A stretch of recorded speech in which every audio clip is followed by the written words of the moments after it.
상쾌한 아침 원주에서 출발합니다.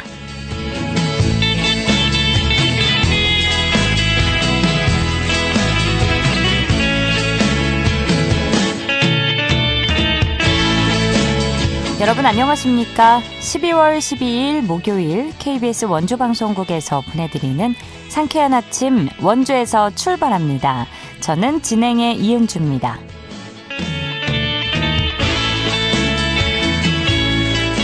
출근길에 모자에 목도리에 귀마개까지 꽁꽁 싸맨 분들이 많았는데요.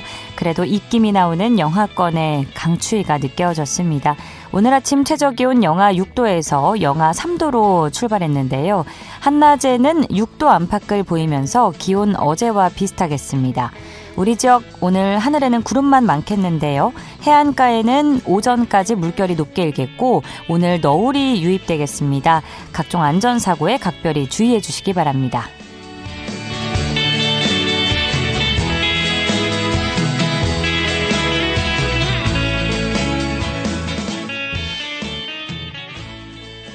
오늘 준비한 소식입니다. 우리 지역의 주요 현안에 대해서 깊이 있게 탐구해보는 시간 갖고요.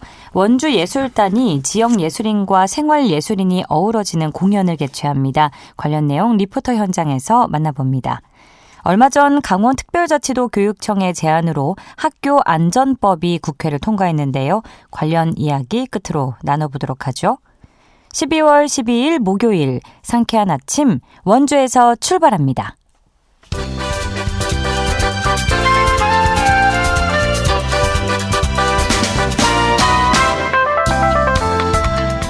오늘의 뉴스입니다.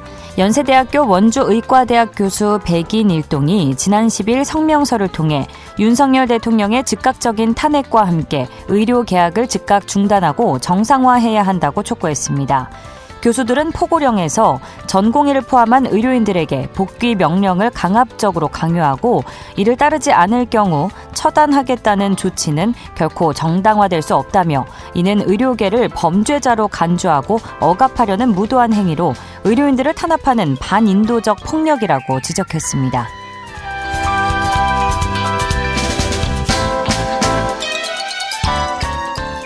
영월 소방서는 겨울철을 맞아 음식점에서 발생할 수 있는 주방 화재 예방 홍보 캠페인을 실시했다고 밝혔습니다.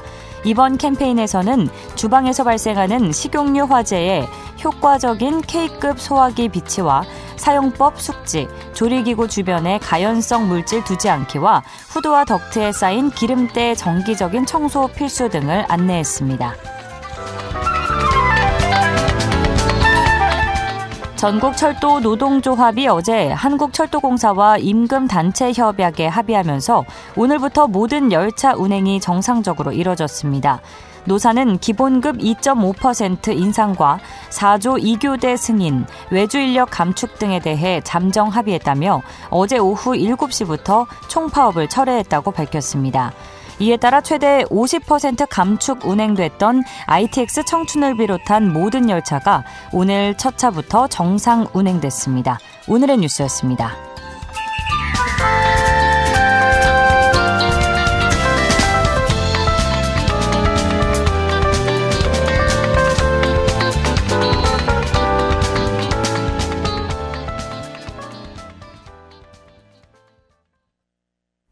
상쾌한 아침 원주에서 출발합니다. 함께하고 계십니다. 상지대학교 최혁진 연구교수와 함께 우리 지역의 주요 현안에 대해서 깊이 있게 탐구해보는 시간입니다. 오늘도 스튜디오에 나와주셨는데요. 교수님 안녕하세요. 네, 안녕하세요. 많이 춥죠? 네, 또 오늘도 귀한 걸음 해주셔서 감사드리고요. 자, 원주시 도시재생 사업의 내년 종료를 앞두고 이 후속 조치를 지금부터 준비해야 한다는 목소리가 커지고 있다고요? 예, 원주에서 도시재생 사업을 추진 중인 마을이 4개가 있습니다. 네, 일거에 이제 내년에 모두 사업이 완료될 예정이고요. 네. 사후 관리 문제가 대두하고 있습니다. 이 도시재생 사업이 시작된 시기는 학성동이 2019년으로 가장 빠르고요. 봉산동과 중앙동은 2020년, 우산동은 2021년에 시작을 했습니다. 그런데 이제 도시재생 사업 그 기간은 4년이지만 중간에 이렇게 사업이 유보된 경우도 있고 하다 보니까 네. 동시에 완료되는, 그래서 일찍 시작한 곳에서 사업이 이제 연장됐던 것이 원인이기도 합니다. 그러니까 말씀하신 이제 학성동과 봉산동에서 각각 운영 중인 도시재생 현장 지원센터가 이달 말로 운영이 종료될 예정이라고요. 네, 그렇습니다. 뿐만 아니라 하반기에는 중앙동과 우산동 현장지원센터도 운영이 종료가 되는데요. 네. 이 현장지원센터라고 하는 것은 주민들이 도시재생 사업을 통해서 지역을 변화시킬 수 있도록 지역에서 주민들을 교육하고 실제 사업을 발굴하고 실행을 관리하는 굉장히 중요한 역할을 하는 곳인데 이 센터의 운영이 이제 지원되게 되면 사업이 종료되면 위축될 수 있겠죠. 그 원주시와 도시재생 지역 주민 간의 가교 역할을 하는 중간 지원 조직으로서도 굉장히 중요한 역할을 하는 곳입니다. 네. 또 하나는 이제 주민이 직접 참여해서 기획하고 시행하는 지역 공동체 사업들을 실제로 지원하는 역할들을 한다는 점에서도 굉장히 중요한데 이 현장 지원센터가 또 문을 닫게 된다라고 하면 지금까지 진행됐던 도시재생 사업들이 결국은 또 그 효과성이 떨어지지 않을까 하는 우려가 있고요. 네. 이 학성동, 봉산동, 우산동, 중앙동의 현장 지원센터에서 해오던 업무가 이제 원주시 도시재생 지원센터로 다 집중하게 되는데요. 그럴 경우에 원주시 도시재생 지원센터는 이제 원주시의 도시재생 사업 전체를 기획하는 역할인데 네. 이곳이 과연 그 동네의 일까지 다 촘촘하게 지원을 할 수 있겠는가? 그렇네요. 잘못하면 원주시 도시재생지원센터도 업무 부하로 인해서 그 기능이 제대로 발휘되지 않을 수 있다는 어려움이 예상이 되고 있습니다. 과부하가 오겠네요. 네. 예. 그리고 이제 중요한 것은 또 하드웨어가 있습니다. 예. 도시재생 사업을 하면서 주민들을 지원할 수 있는 다양한 하드웨어 공간이 만들어졌거든요. 네. 학성동 같은 경우에는 커뮤니티 센터 또 문화예술인 공방 등이 만들어져 있고요. 봉상동에는 이제 생명모심 커뮤니티 케어 센터, 일종의 돌봄 센터죠. 그다음에 도시재생 어울림센터, 이 주민들이 모여서 같이 교육하고 문화활동도 하는 곳이고요. 어르신 쉐어하우스가 있습니다. 이제 어르신들 간의 이제 상호부조를 위한 공간들일 텐데요. 네. 도시재생 사업 취지대로면 이제 주민협의체인 마을관리협동조합 주민들이 직접 마을관리협동조합을 만들어서 자조적으로 이 관리들을 해나가야 되는데 아직 그 역량이 충분치 못하고 훈련이 많이 안 돼 있는 상황이라고 합니다. 네. 이제 그러다 보니까 이 센터를 운영할 수 있는 자체적으로 마을관리협동조합을 운영할 수 있는 수익 구조도 현재로서는 불투명한 상황이고 잘못하면 적자 운영이 되게 되고 주민의 삶을 도와주기 위해서 시작된 사업이 잘못하면 주민에게 오히려 부담이 되는 상황들로 가지 않겠느냐라는 우려까지 나오고 있습니다. 네. 현재 원주시에서는 도시재생 사업 시설물들을 직영을 할지 아니면 비용을 부담을 하는 위탁 운영 체계로 할지 내년 말에 결정하겠다라고 하는 그런 입장이라고 합니다. 네.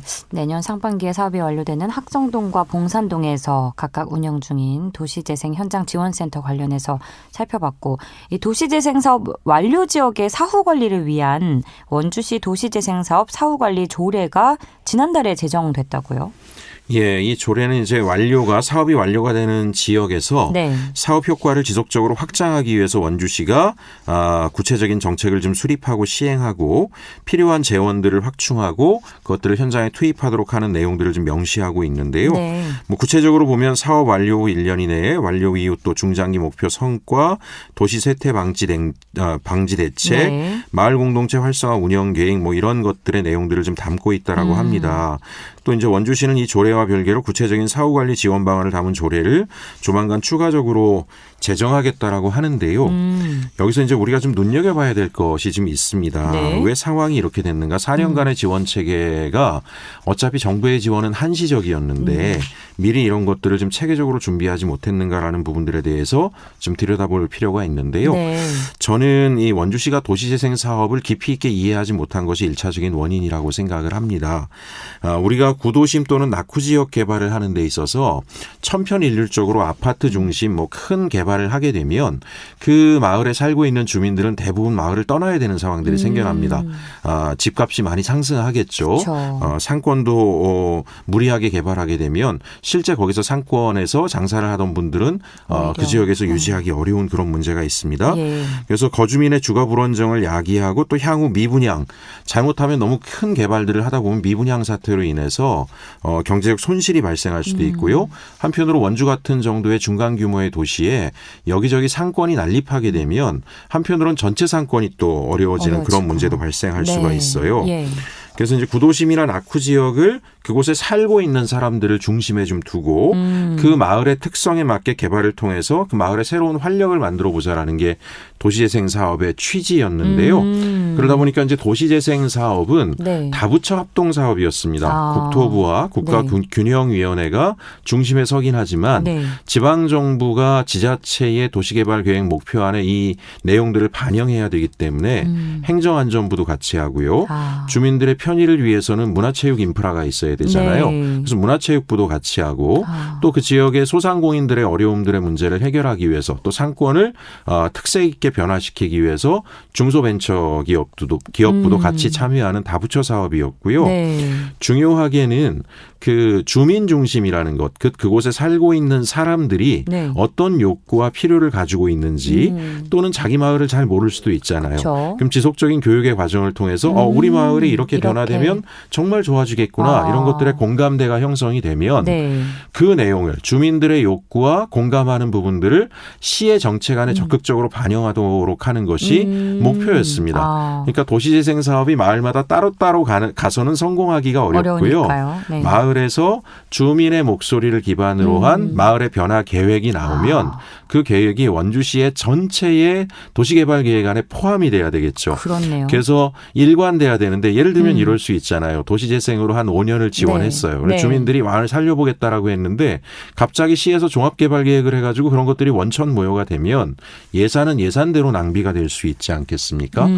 그래서 어쨌든 도시재생 사업이라고 하는 것은 그런 취지를 좀 가지고 있었다라고 하는 부분들을 좀 깊이 이해해야 되는데 물론 뭐 원주만이 아니라 다른 지자체도 좀 비슷한 경우가 있었지만 네.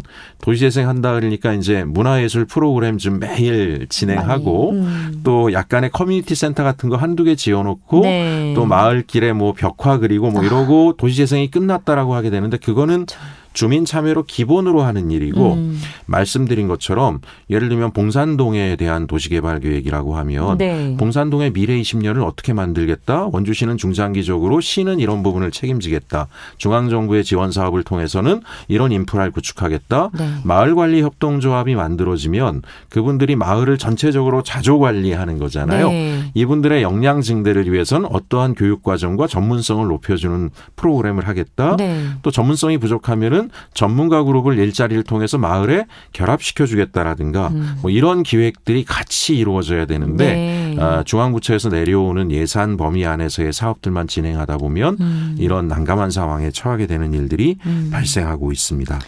그러니까 교수님 설명을 들어보니까 다양한 관계부처가 잘 협의를 해야만 하는 이유를 알겠네요. 네. 네, 이게 모든 게 다 연결이 되고 상권 활성화도 이제 주민들의 의견이 반영이 되고 했을 때 체계적으로 이루어질 수 있고요. 예. 네. 그래서 저는 그 이제 내년에 종료지만 네. 1년은 짧고도 길 수 있습니다.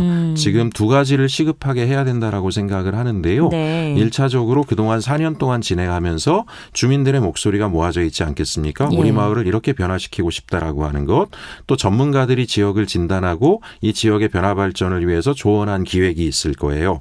이런 것들을 원주시 도시개발 전체 계획안에 포함하는 노력들이 1차적으로 있어야 되고요. 네. 또 하나는 4년 동안에 만들어진 다소 미약하지만 성과들이 있지 않습니까? 그렇죠. 그럼 아까 이야기한 것처럼 조례가 만들어진다 그래서 변화가 바로 생기는 건 아니기 때문에 조례를 만들면 거기에 걸맞는 예산과 인력을 좀 투입해서 그동안의 성과를 원주시의 미래 발전을 위한 성과로 이어질 수 있도록 집중적인 투자가 향후 2, 3년간 있어야 되겠다라는 생각을 하고 있습니다. 예, 예산과 인력 문제는 정말 중요하죠. 네, 그렇습니다. 네, 오늘 교수님과 도시재생 사업 관련해서 깊이 있게 살펴봤습니다. 오늘도 알찬 소식 고맙습니다. 네, 감사합니다. 지금까지 상지대학교 최혁진 연구교수와 함께했습니다.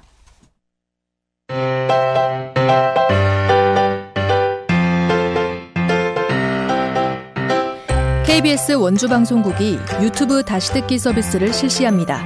매일 아침 강원 영서남부권의 뉴스와 정보를 전해드리는 상쾌한 아침 원주에서 출발합니다는 KBS 원주라디오 유튜브 채널을 통해 다시 들을 수 있습니다.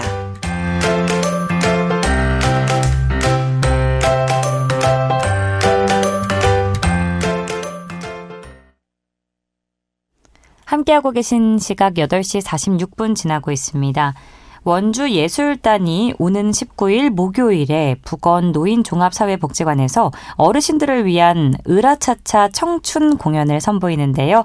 이 밖에도 다양한 음악 활동을 통해서 시민들과 만날 예정이라고 합니다.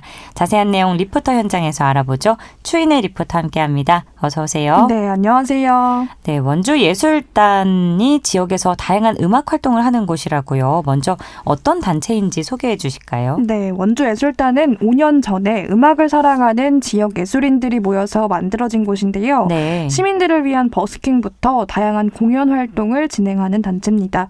지난해에는 매월 시청에서 공연을 진행하다가 올해는 북원 노인종합사회복지관에서 시민들을 위한 공연을 선보이고 있는데요. 네. 원주예술단은 지역의 다른 예술단체와의 차별점이자 강점은 바로 전문성이라고 자신 있게 이야기했습니다. 원주예술단의 단원들은 전공자나 전문 직업인으로 전문 예술인을 중심으로 구성이 됐는데요. 플룻부터 트럼펫 등 클래식 연주자부터 국악, 민요 등 다양한 분야의 단원들이 모여서 장르를 넘나드는 공연을 제공하고 있습니다. 앞으로도 지역 시민들이 다양한 공연을 만나볼 수 있도록 할 계획이라고 하는데요. 원주예술단의 활동 소식은 SNS 채널이나 다음 달부터 운영될 원주시 통합 예약 플랫폼에서 확인해 볼 수 있습니다. 원주예술단 최범근 대표 이야기 들어보겠습니다. 이번 19일은 이제 뭐 좀 세분에서 얘기하면 플룻 연주자도 있고 트럼펫 연주자, 바이올린 연주자, 설장구, 국악, 민요, 클래식하게 뭐 연말이고 그래서 저도 이제 음악 하니까 이제 그런 뜻이 맞는 분들하고 서로 이제 교류가 되다 보니까 뭐 서울서도 오기도 하고 이제 그런 분들이 다 도와주셔가지고 지금 어떻게 이렇게 좋은 연주가 되는 것 같습니다. 장점이라고는 저희들이 이제 동아리가 아니다 보니까 어떤 음악적인 수준은 상당히 높습니다. 뭐 유학 갔다 오신 분도 있고 이제 전공자들이 하니까 아무래도 뭐 연주가 좀 좋다고 봐야죠. 전문 예술인들이 음악을 뭐 하시다 보니까 호응도 이런 게 앞으로는 좀 더 좋아질 것 같습니다. 오는 19일 북원 노인종합복지관에서 선보이는 공연은 어떤 공연인가요? 네, 올해 원주예술단은 북원 노인종합복지관에서 매월 공연을 선보이고 있는데요. 이번 달 공연으로는 오는 19일 목요일 북원 노인종합사회복지관에서 으라차차 청춘이라는 제목의 공연을 준비하고 있습니다. 트롯과 대중음악부터 플룻, 트럼펫, 민요 등 어르신들이 좋아할 만한 공연으로 구성을 했는데요. 앞으로도 어르신들을 위해서 매월 마지막 셋째 주 목요일 오후 1시부터 이 공연을 진행할 예정입니다. 어르신들께 특별한 추억을 선사하고 또 이 활동을 통해서 원주예술단을 더 알려서 많은 자리에서 시민들과 만나는 게 목표라고 하는데요. 원주예술단의 보컬 김미경 씨에게 이번 공연에 관해 들어보겠습니다.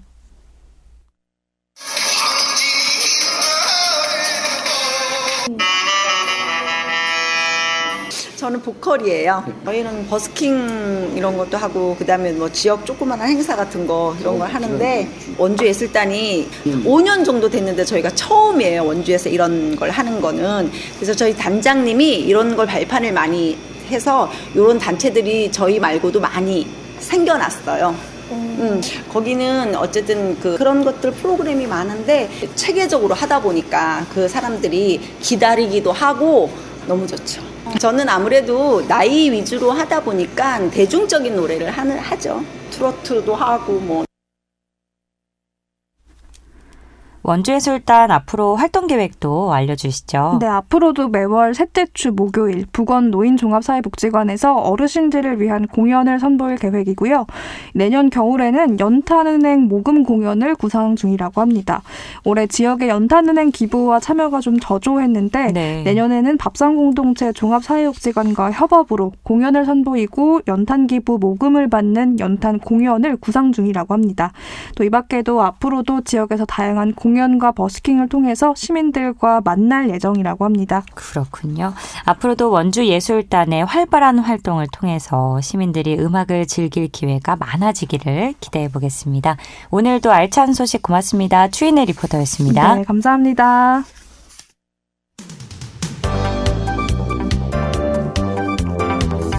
생생한 현장, 유익한 생활 정보를 전해드리겠습니다. KBS 원주라디오 상쾌한 아침 원주에서 출발합니다를 함께하고 있습니다. 8시 51분 지나고 있습니다. 한때는 소풍이라고 했었고 요즘은 현장 체험학습이라고 하죠. 현장 체험학습을 가는 날이면 아이들은 들뜨기 마련인데 하지만 선생님들은 학생들의 안전사고에 대한 우려 속에서 긴장을 할 수밖에 없겠죠. 때문에 얼마 전 강원특별자치도 교육청의 제안으로 학교 안전법이 국회를 통과했는데요. 관련 내용 강원특별자치도 교육청 안전기획팀의 조옥란 사무관과 이야기 나눠보겠습니다. 사무관님, 안녕하십니까? 네, 안녕하세요. 네, 반갑습니다. 자, 우선 학교 안전법이 무엇인지 학교 안전법이 생겨난 배경과 함께 설명해 주시겠습니까? 네, 학교 안전법은 학교 안전사고 예방 및 보상에 관한 법률의 약칭입니다. 네. 학교 안전사고를 예방하고 교육활동 중에 학교 안전사고 피해를 보상하기 위해서 2007년도에 제정되었는데요. 예. 22년 강원 지역에서 초등학교 현장 체험 학습 중 발생한 교통사고로 학생이 사망한 사건이 있었는데 교사가 업무상 과실치사 혐의로 재판을 받게 되었습니다. 예. 이 소식에 교사들이 부담과 불안감이 높아져 현장 체험학습 위축, 취소 등으로 학교 내에서도 이제 관리자, 교사, 학부모 간의 갈등이 빚어지기도 했습니다. 이에 대해서 고의 중과실이 없다면 교사의 책임을 면하는 안전장치가 필요하다는 의견에 강원교육청도 시도교육감의 협의회에 개정안을 제출했고 교육계뿐만 아니라 각계각층에 전해져서 모두가 함께 노력한 결과 개정안이 통과되었습니다. 그러니까 이 법이 교사들을 위한 안전장치가 마련된 측면으로 보면 되는 거죠. 네, 그렇습니다. 예, 성실히 교육활동을 수행해온 교사들 입장에서는 지난 11월 28일에 개정된 학교 안전법 소식이 반가울 텐데요. 네. 개정된 법안의 주요 내용은 무엇이고 언제부터 적용되는지도 알려주시죠. 네, 개정된 주요 내용은 학생에 대한 안전조치를 다한 경우에 교육활동 중 발생한 안전사고에 관한 민형사상 책임을 지지 않게 하고 또 안전한 학교 밖 교육활동을 위해서 보조 인력을 배치하게 하는 내용이 포함되어 있습니다. 시행은 6개월 후인 2025년 7월부터입니다. 내년 7월부터 시행이 되는군요. 네네. 그런데 도교육청이 지난 5월 교사의 고의나 중과실이 없는 정당한 교육활동에 대해서 이제 민형사상 책임을 면제하는 내용의 법 개정안을 교육부에 제안했던 건데 근데 이런 상황이 비단 강원도만의 문제는 아니었다고요? 네, 강원교육청이 올해 이제 시도교육감 협의회 법 개정을 제안하였고 타 시도에서도 현장 체험학습을 취소하고 또 축소하는 상황이 잇따르자 그 교육 활동의 이축에 대한 많은 우려가 있었습니다. 또 이는 학부모와의 갈등도 생기게 되었는데요. 이런 같은 어려움에 공감해서 모두의 마음이 모아진 것 같습니다. 네. 사실 대부분의 교사들이 성실하게 사랑으로 학생들을 이끌어 주시겠지만 간혹 이제 책임을 지지 않기 위해서 한 발 뒤에 있으려는 교사들을 볼 수 있습니다. 때문에 오히려 이제 이 학교 안전법이 학생들을 방임으로 내모는 수단이 될 수 있다는 우려의 시각도 있는데 이 부분에 대해서는 어떤 의견 주실까요? 네. 그런 우려는 우리 학생들의 안전을 보장하면서도 교사들이 또 교육적 역할을 충실히 수행할 수 있는 환경을 제공해야 한다는 점에서 중요한 문제입니다. 네. 일부 교사들이 책임을 회피하려는 태도를 보일 경우에 교사들을 지나치게 보호하는 수단이 될 수도 있고 교사들이 또 책임만을 강조할 경우에는 학교 내의 상호작용과 교육적인 환경에 부정적인 영향을 미칠 수도 있습니다. 그래서 이런 법적 요구사항과 교사의 역할을 명확하게 정의하고 교사들이 안전과 교육의 균형을 맞출 수 있도록 하는 방안에 대해서 깊은 고민이 필요합니다. 이런 고민을 담아서 필요한 지원과 노력이 진행되어야 되겠습니다. 예. 그럼 이 학교 안전법을 통해서 우리 교육 현장에서 어떤 부분이 좀 달라질 것으로 기대해 볼 수 있을까요? 학교 안전법은 교직원을 위한 안전장치일 뿐만 아니라 교육 활동의 위축을 방지하는 효과를 기대하고 있습니다. 학생들에게는 이런 다양한 경험을 제공해서 우리 강원에 더 나은 강원 교육을 펼치는 기반이 될 것으로 기대하고 있습니다. 예, 그럴 수 있기를 바라보고요. 네. 이 학교 안전법이 결국 학생과 교사 모두가 안전망 안에서 건강한 체험 활동을 하고자 하는 궁극적인 목표 아래 개정된 법일 텐데 그런 만큼 누구도 상처받는 법이 돼서는 안 되겠죠. 제대로 학교 안전법이 잘 정착하려면 가장 필요한 노력은 무엇이라고 생각하시는지 청해 듣겠습니다. 네, 학교 안전법이 제대로 정착하려면 구체적이고 실용적인 실행 방안과 모든 구성원들의 인식 변화와 참여가 필요합니다. 학교 안전법의 의미와 또 필요성에 대해서 충분히 이해하고 그것을 실천할 수 있도록 지속적인 교육과 훈련, 또 교사들이 안전을 책임지는 주체로서의 역할을 명확히 인식하고 학생들에게도 안전한 환경에서 체험 활동을 할 수 있도록 유도하는 교육이 필요할 것입니다. 예. 속초 테마파크. 네, 더 말씀 주시죠. 네. 예, 강원교육청에서는 이런 학생과 교직원 안전을 위해서 열심히 고민해서 필요한 정책을 펼쳐 나가도록 하겠습니다. 알겠습니다. 앞으로도 많이 애써주시고요. 오늘 말씀 고맙습니다. 네, 감사합니다. 지금까지 강원도 교육청 안전기획팀 조옥란 사무관과 이야기 나눴습니다. 12월 12일 목요일 순서 여기서 마칩니다. 내일 아침 8시 30분에 다시 뵙죠. 이은주였습니다. 좋은 하루 보내세요.